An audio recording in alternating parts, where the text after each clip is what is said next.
வணக்கம் உறவுகளே. இன்றைக்கு பார்த்திங்கன்னா இன்றைக்கும் ஒரு சமையல் காணொலி ஒன்று தான்.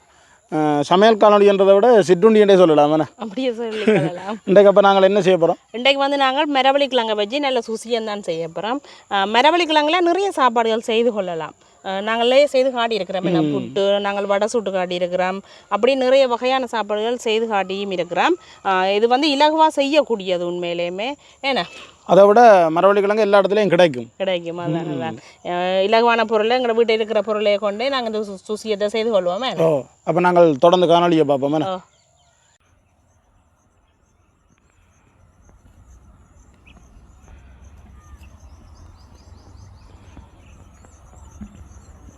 நாங்கள் மரவள்ளி கிழங்கு 1 கிலோ அளவில் எடுத்துருக்கிறோம். இது வந்து விடியவே பிடுங்கினாக்கலாங்க. ஏன்னா கடும் வெயிலண்டபடியே தோல் வந்து வாடிட்டுது எங்களுக்கு. இப்போ நாங்கள் மரவள்ளி கிழங்கு தோலை வந்து நீக்கப்புறம் துண்டு துண்டாக வெட்டி போட்டு நீக்குவோம்.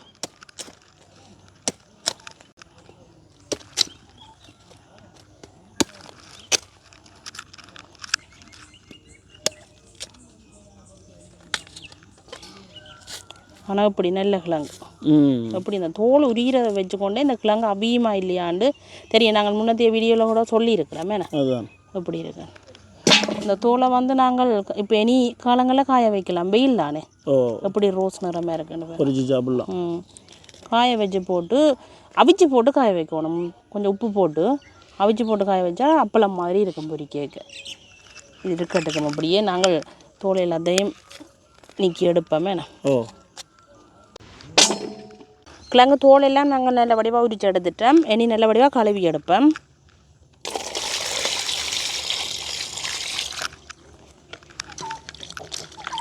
நல்ல வடிவாக கழுவினா சரி.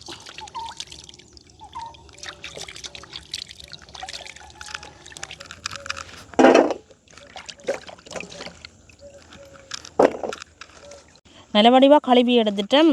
இப்படி முழு கிழங்காக இருக்கிறத நாங்கள் துண்டு துண்டாக பிளந்து போட்டு போடுவோம். அப்போ எங்களுக்கு இலகுவாக அவிஞ்சிடும்.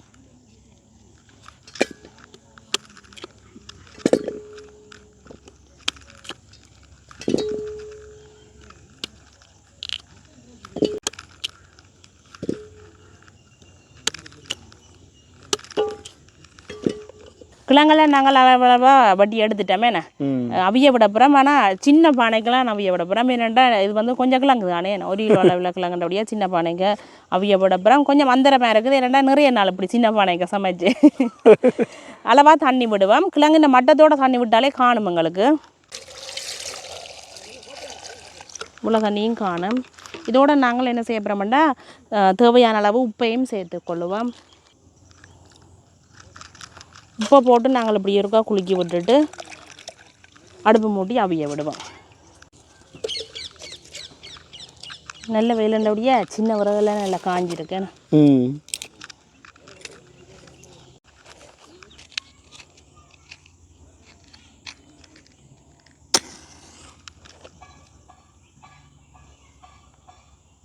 அடுப்பங்களுக்கு நல்ல எரிய தொடங்கிட்டுது. இப்போ நாங்கள் கிழங்கு பானையை அடுப்பில் வைப்போம் அவியட்டுக்கும். நிற்குமா பானை? இதில் நிற்குதேண்ணே. சின்ன பானை தான் நல்லா அவியட்டுக்குங்களாங்க எங்களுக்கு. நீ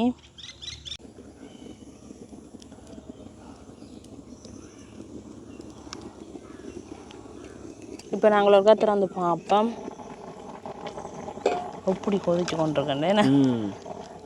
அதோட இந்த பானை வந்து ஃபுல்லாகவே கறி விரண்டுட்டு பார்த்தீங்கன்னா நாங்கள் வைக்கிற வட்டை தட்டு வச்சுருந்தா கறி மறந்து போனேன்னா அது வந்து கறி பிடிச்சிட்டு இன்னொரு கொஞ்சம் அவியட்டுக்கு. இந்த கிழங்கு எந்த பருவத்துக்கு அவியணுமெண்டா நாங்கள் இப்போ அகப்பையால் மசிய வேணும். அந்த பருவத்துக்கு அவிஞ்சால் தான் என்னென்னா நாங்கள் சுசியத்துக்கு உருண்டை தானே பிடிக்க போகிறோம். அப்போ மசியக்கூடிய பருவம் பிறகு அவியட்டுக்கு. இன்னொரு கொஞ்சம் அவிஞ்சா சரி எங்களுக்கு மூடி விடுவோம். இப்போ நாங்களுக்கு திறந்து பார்ப்போம். ஆனால் கிழங்கு எல்லாம் நல்லா அவிஞ்சு வெடிச்சிட்டுது பாரு. அதோட அகப்பேர் அல்லைக்கே அப்படி அந்த கரைஞ்சி கொண்டு போயிருக்குது. இனி நாங்கள் இறக்கி போட்டு தண்ணியை வடித்து எடுப்போம்.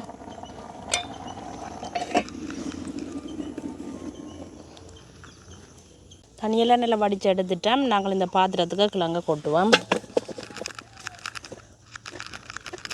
அப்படியே இந்த ஒட்டி பிடிச்சிட்டு பார்த்தீங்களேன். அப்படி நல்லா அவிஞ்சிட்டு கிழங்கு. இதை நாங்கள் அகப்பையால் எடுப்போம். நல்ல மாப்பிடி அகப்பையில் இப்படி அப்படி இந்த கரைஞ்சோண்டு வந்துட்டுருக்கலாங்க. தண்ணியெல்லாம் படித்து எடுத்துட்டா அந்த நரம்பு இருக்குது தானே அது எல்லாத்தையும் நாங்கள் எடுத்து விட வேணும். ஆனால் சுடுவது இப்போ கொஞ்சம் ஆற விட்டு எடுத்து விடுவோம். என்ன எடுத்து போட்டு சுசியம் செய்ய தொடங்குவோம். நாங்கள் கிழங்குங்களுக்கு ஓரளவுக்கு ஆறிட்டு தானே இனி நாங்கள் இந்த நரம்புகளை எடுத்து விடுவோம்.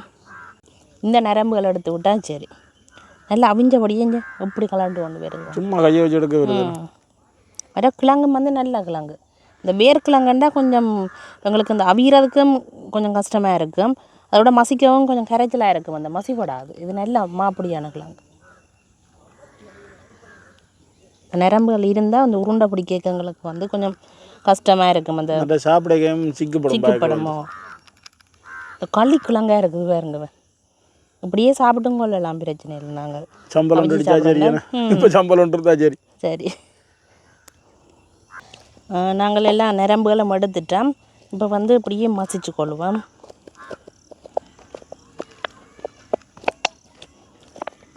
தேவைப்பட்டால் கையாலையும் மசிச்சு கொள்ளலாம். கொஞ்சம் சாதமான ஒரு சூடு இருக்குது தானே. இப்போ இப்படி மசிச்சு போட்டு நாங்கள் ஆனால் கையால் தான் உருண்டைகள் பிடிச்சி எடுத்துக்கொள்ள அப்புறம் இந்த மசிக்கிற கரண்டிகள் எல்லாமே இப்போ இருக்குது தானே. அதுகளால் மசிக்கிறது வந்து உங்களுக்கு இலகுவாக இருக்கும். உங்கள்ட்ட இப்போ அது இல்லையண்டபடியா உரலில் போட்டு அப்படியே துவைச்சும் விடலாம். சீனி தான் கப்பை போட்டு நாங்கள் துவைப்போம். இப்போ கடலை என்ன சுசிய மாதிரி சுட மாட்டோம், சாப்பிட்ருவோம். அதுவும் நல்ல சுவையாக இருக்கும் தெரியும். இப்போ நாங்கள் பழமையாக கடலை கவுப்பி அதுகள் துவைக்கிறது தான்.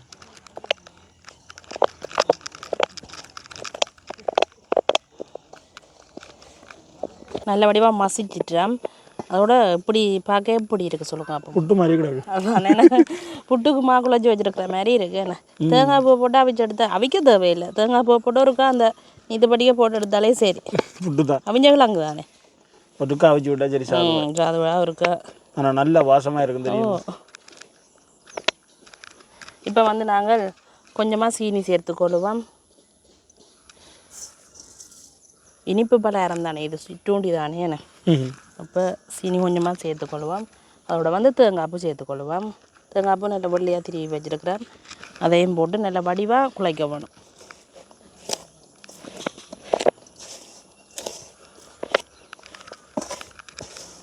எங்களோட மகனை காணையில் 12 சரி இப்போ இது சாப்பிட்டுருவாரு.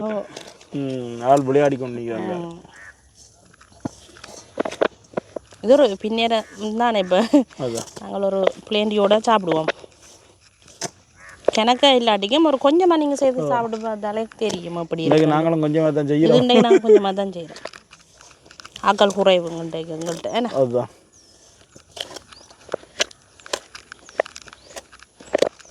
சீனி தேங்காய்ப்பூ நல்லா செய்கிறதுக்குனே நாங்கள் நல்ல வடிவாக குழச்சா சரி. நல்ல வடிவாக குழச்சிட்டோம். இனி நாங்கள் அளவளவான உருண்டையெல்லாம் உருட்டி எடுப்போம். இது வந்து நல்லா ஆறிட்டு உருண்டை பிடிக்கிறதும் சுகம் அதை விட நல்ல பருவமாக இருக்குது பாருங்க. அவிஞ்ச பருவம் வந்து இந்த கொஞ்சமும் அந்த கசியவும் இல்லை. எப்படி பருவமாக இருக்குண்டு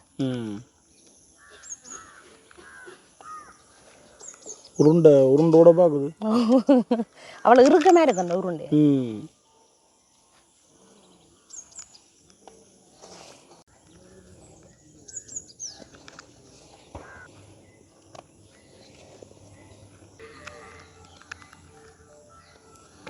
உருண்டையெல்லாம் நாங்கள் அளவளவாக பிடிச்சி எடுத்துட்டோமே. இப்போ வந்து தோய்ப்பமாக கரைக்க போகிறோம். ஏன்னாடா சுசியத்துக்கு வந்து இந்த தோய்ப்பமாக தோய்ச்சி போட்டு தான் பொரிச்சு எடுக்க போகிறோம். கோதுமைமாக நாங்கள் ஒரு சுண்டு அளவில் எடுத்துருக்கிறோம். இது வந்து பச்சைமாக தான் எடுத்துருக்கிறோம். கொஞ்சமாக மஞ்சள் தூள் சேர்ப்போம். அதோட வந்து கொஞ்சமாக உப்பு சேர்ப்போம். உப்பு போட்டால் தான் அந்த மேல் தோல் வந்து நல்ல சுவையாக இருக்கும். இதுக்கு வந்து இனி நாங்கள் பச்சை தண்ணி விட்டு அப்படியே நல்ல வடிவாக திக்காக கரைச்சி எடுக்க வேணும். தண்ணி வந்து உடனே கிணக்க விடக்கூடாது. ஏன்னா நல்லா கட்டி போடாமல் நல்ல திக்கான பருவத்தில் கரைச்சி எடுக்க வேணும். கட்டி போடாமல் பார்த்திங்கன்னா நாங்கள் இந்த பருவத்துக்கு கரைச்சி எடுத்துட்டோம். இப்போ நாங்கள் எல்லாம் ரெடி பண்ணிட்டோம். இப்போ இந்த தாஜிக்கெலாம் சுசியும் பொரிக்க போகிறோமே. கொஞ்சம் தானே சின்ன தாஜிக்கே பொரிச்சு எடுத்துக்கொள்வோம். பொரிக்கிறதுக்காக நாங்கள் கொஞ்சமாக தேங்காய் எண்ணெய் விடுவோம்.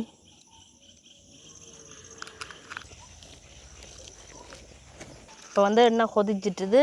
நாங்கள் மரவள்ளிக்கிழங்கு உருண்டை எடுத்து நல்லா தோய்ப்பமாக துவைச்சி எடுப்போம்.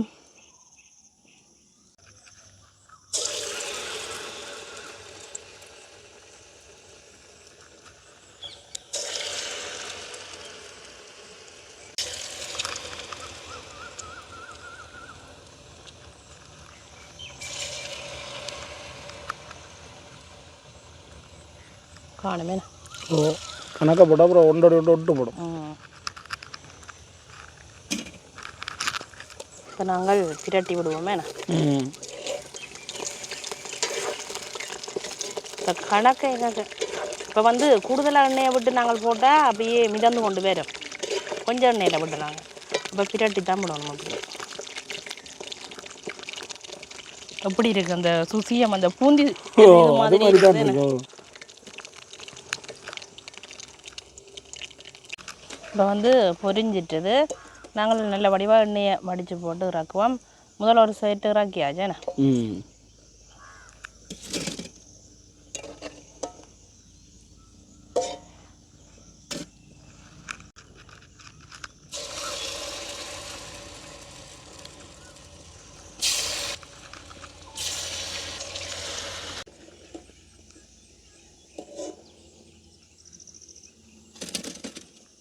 நல்ல மரவள்ளிக்குள்ள அங்கே சுயம் சுட்டு எடுத்துட்டோமேண்ணே. ஓ சாப்பிட்டு பார்ப்போமே. நீ சும்மா சாப்பிடல ஒரு பிளேண்டியோட சாப்பிட்டு பார்ப்போம்.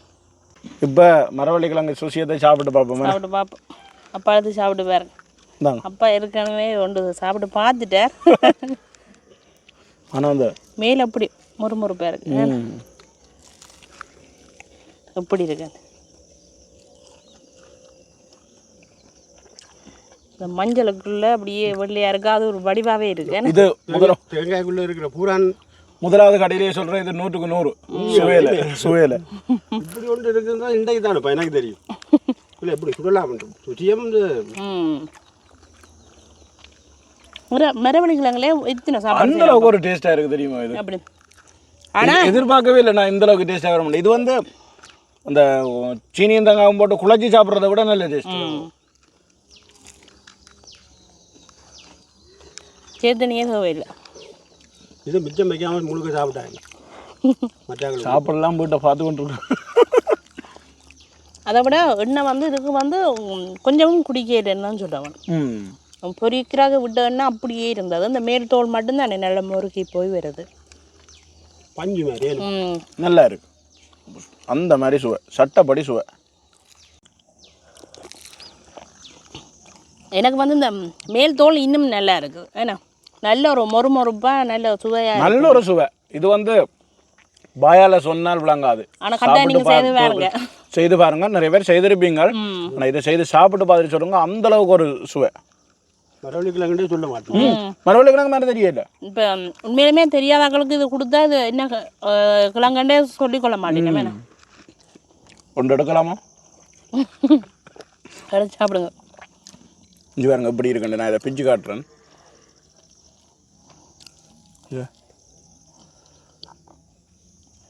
அதோட ஆவி பறாக்கு சூப்பராக இருக்கும் உண்மையிலுமே.